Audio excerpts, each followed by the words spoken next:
travers sa campagne Recours des sans-abri, l'œuvre Léger appuie des dizaines d'organismes communautaires partout au Québec qui viennent en aide aux jeunes de la rue. 3 de ces organismes témoignent de la nécessité et de l'efficacité de ce partenariat en faveur de certains des plus démunis de notre société. La réalité avant, c'est que j'étais dans la rue, carrément, avec des problèmes de toxicomanie assez aggravés. J'ai réussi à régler le problème et c'est le sac à dos qui m'a réappris à avoir des habitudes de travail et à me reconnaître enfin comme personne, même s'il y a eu des problèmes de toxicomanie, ils m'ont reconnu quand même et ils m'ont accepté comme j'étais. Ce qui m'a amené au sac à dos, c'est vraiment d'être tanné, de vivre dans les mêmes patterns. Puis sachant qu'ici, pendant plusieurs années que je viens ici, j'utilise des services, je savais qu'est-ce qu'ils faisaient ici, puis je croyais que c'était la meilleure place pour moi de venir ici pour essayer d'acheminer puis d'avancer. Malheureusement, je suis tombée dans le crack, ce qui arrive souvent aux ex-prostituées, ce que j'étais avant.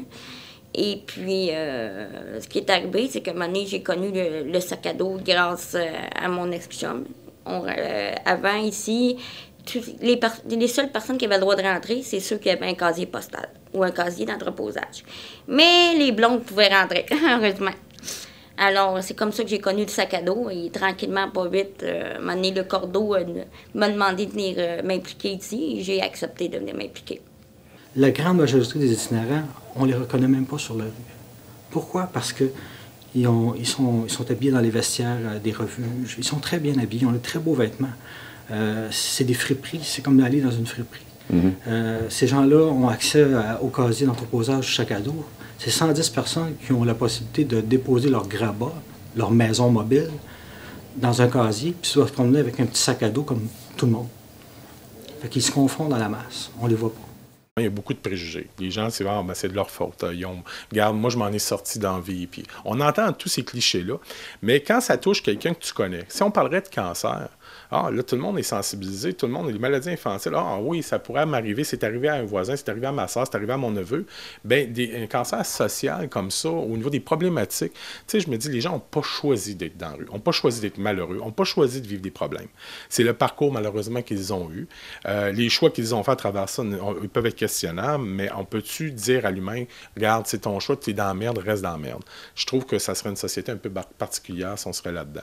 Le travail de rue, malheureusement, c'est une profession payée pour être un bon samaritain dans une communauté. Dans les anciens temps, on n'était pas comme ça, on aidait notre prochain. Fait que je me dis, à cette heure, on paye une personne pour faire ça. C'est assez particulier. Moi, mon souhait, c'est qu'il n'y en ait plus de travail de rue, justement. Que les communautés aident son prochain. Fait que je pense que là, il y a un message aux donateurs à ce niveau-là, parce que ça peut être des jeunes enfants qu'on aide, des familles, des personnes âgées, des personnes adultes, toutes sortes de personnes, dans le fond, qui sont en détresse sociale et qui manquent de soutien.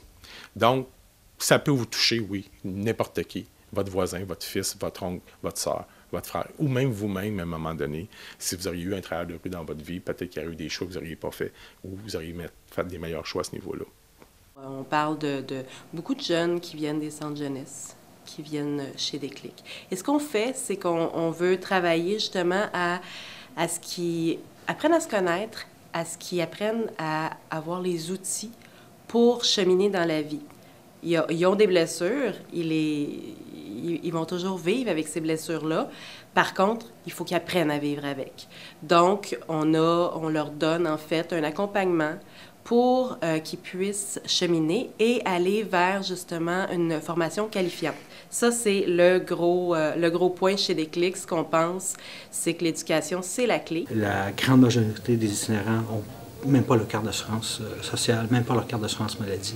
Fait que pour eux, aller à l'hôpital, c'est impossible, c'est compliqué. Alors, c'est toutes ces premières démarches-là qu'on met en œuvre. Après ça, on va mettre en œuvre toutes les démarches qui vont concerner leur dépendance, leurs besoins de santé, tant physique que mental. Et après ça, c'est les thérapies, c'est redonner confiance en eux. Fait que une des stratégies qu'on a, c'est par le travail. Maslow a toujours dit que le travail, c'est la réalisation de soi. Fait qu'on met en place à l'interne, comme première étape, des tâches internes.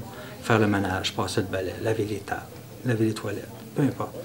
Et puis, c'est peu, mais pour eux, c'est beaucoup parce que pour certains, ça fait des années qu'ils n'ont jamais rien fait. Fait que c'est se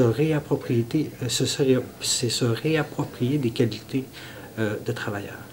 Donc, la seconde étape, c'est de les emmener à travailler sur des plateaux de travail externes où est-ce qu'ils vont acquérir encore plus de confiance en eux puis retrouver les qualités de travailleurs qu'ils ont besoin. Ces travaux-là, bien, c'est des petits travaux, c'est du balayage de rue, c'est enlever les graffitis. Et c'est pour eux un bon travail parce que là, on exige d'eux une qualité de travail.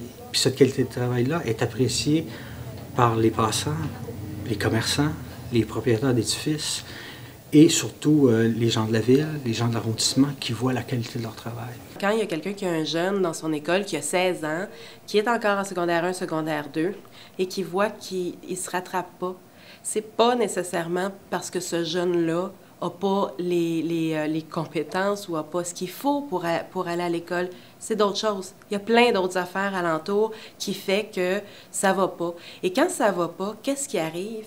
Bien, les jeunes vont vouloir oublier souvent. Et comment on oublie? On s'automédicamente.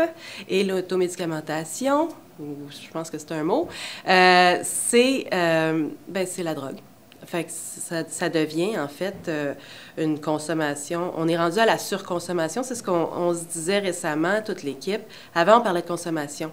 Aujourd'hui, on parle de surconsommation. Alors, c'est un cocktail complet. Et là, à ce moment-là, bien, la douleur est moins forte. Ils peuvent s'endormir un petit peu. Quand ils arrivent chez Déclic, habituellement, c'est parce qu'ils ont fait déjà ce petit bout-là. Et ils se sont dit... Et tous, ils se disent, mais je peux pas, je veux faire autre chose de ma vie. Ils n'ont pas de modèle, je le rappelle, ils n'ont pas d'entourage super significatif et super positif.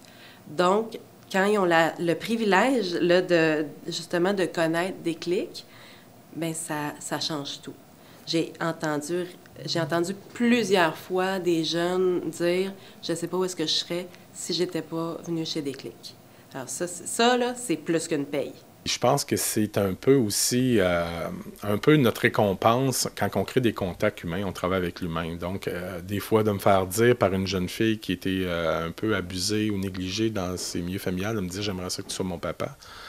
C'est pas une anecdote très cocasse, c'est plutôt quelque chose, par contre, qui est très symbolique au niveau des rapports affectifs qu'on peut créer quand on va dans la vie des gens puis être proche d'eux.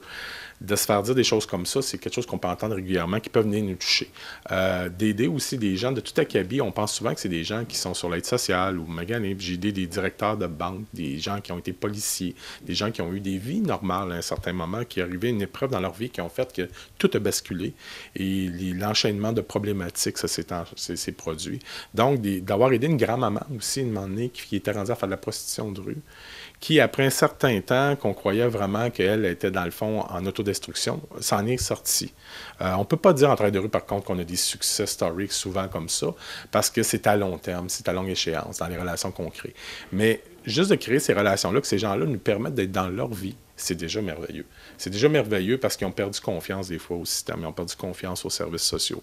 Donc, de recréer ce genre d'espoir-là, ces gens-là, c'est quelque chose de merveilleux. En fait, un jeune qui va dans la rue, il n'y en a pas qui veulent vraiment être là. C'est vraiment, en fait, des circonstances qui l'ont amené là. Effectivement, il a peut-être commis des délits. Effectivement, il consomme certainement de la drogue. Mais pourquoi? Il faut se poser la question, qu'est-ce qui est arrivé à ce jeune-là? Est-ce qu'il a voulu être abusé? Je pense pas. Est-ce qu'il a voulu être battu? Je ne crois pas. Est-ce qu'il voulait voir sa mère à terre complètement ivre ou complètement gelée sur le crack? Est-ce qu'il voulait que son père reçoive les pushers qui viennent chercher de la dope chez eux? Non. Donc, il faut toujours regarder derrière et c'est rare, très rare. Ça arrive, là. Des gens qui sont irrécupérables, mais tellement peu, là, c'est pas significatif. Et habituellement, on peut pas parler de pas récupérable. On parle souvent de problèmes de santé mentale graves. Donc, il y a toujours des raisons. Et on peut pas regarder quelqu'un et dire, bien, qu'il aille travailler. Bien, il aimerait ça, y aller. Puis il aurait aimé ça, avoir la vie que cette personne-là, qui lui dit, va travailler, a eu. Ben, ça va mieux. Honnêtement, ça va beaucoup mieux que ce que ça allait il y a quelques mois. C'était depuis le mois de juillet, je suis ici, excusez, depuis le mois de juillet. Et puis en 4 mois, là, je pourrais dire que toutes mes choses sont réglées en tant que telles. Puis je suis en train d'avancer pour cheminer, pour retourner aux études. C'est tranquillement, là, on fait toutes les démarches ici, on me donne un coup de main pour avancer, dans le fond, puis aller aux bonnes places, aller chercher des bons papiers, aller chercher des bonnes affaires, parce que je connais pas tout. Tu sais, des fois, puis la peur, des fois, je suis un petit peu anxieux, des fois, à régler mes affaires, mais avec eux, mais ils m'aident à avancer, justement, puis à pas retourner en arrière, puis à continuer d'aller de l'avant, dans le fond. C'est que moi, je me dis que chaque personne ayant un problème, que ce soit de toxicomanie, d'alcoolisme, s'il n'y a pas d'aide, il ne peut pas s'en sortir tout seul. Parce que les premiers répondants, que je pourrais dire, c'est les organismes communautaires alentour, comme le sac à dos. S'il n'y avait pas le sac à dos, c'est pas sûr que la personne pourrait s'en sortir. Parce que, à part le sac à dos ou d'autres différents organismes qui sont alentour, œuvrant dans l'itinérance, il n'y a pas grand monde qui nous accepte. Fait que, quand la personne, elle veut, elle peut s'en sortir. J'en suis un exemple. Même parce que moi, j'étais rien et je suis rendue tranquillement pas vite à remonter la pente. Ça veut dire qu'il y a quelque chose à faire avec tout le monde. Mon rêve, c'est de me voir, dans le fond, à l'extérieur d'ici, de plus être dans le milieu de l'itinérance, de réussir tout simplement à avoir un bel appartement et être capable de revoir ma fille. Ça, c'est mes plans futurs pour les 5 prochaines années. C'est mon rêve, dans le fond. Grâce à votre générosité, l'Œuvre Léger est en mesure d'appuyer ses partenaires, qui travaillent chaque jour à donner une deuxième chance à ces jeunes qui ne demandent qu'un coup de pouce. Merci de donner.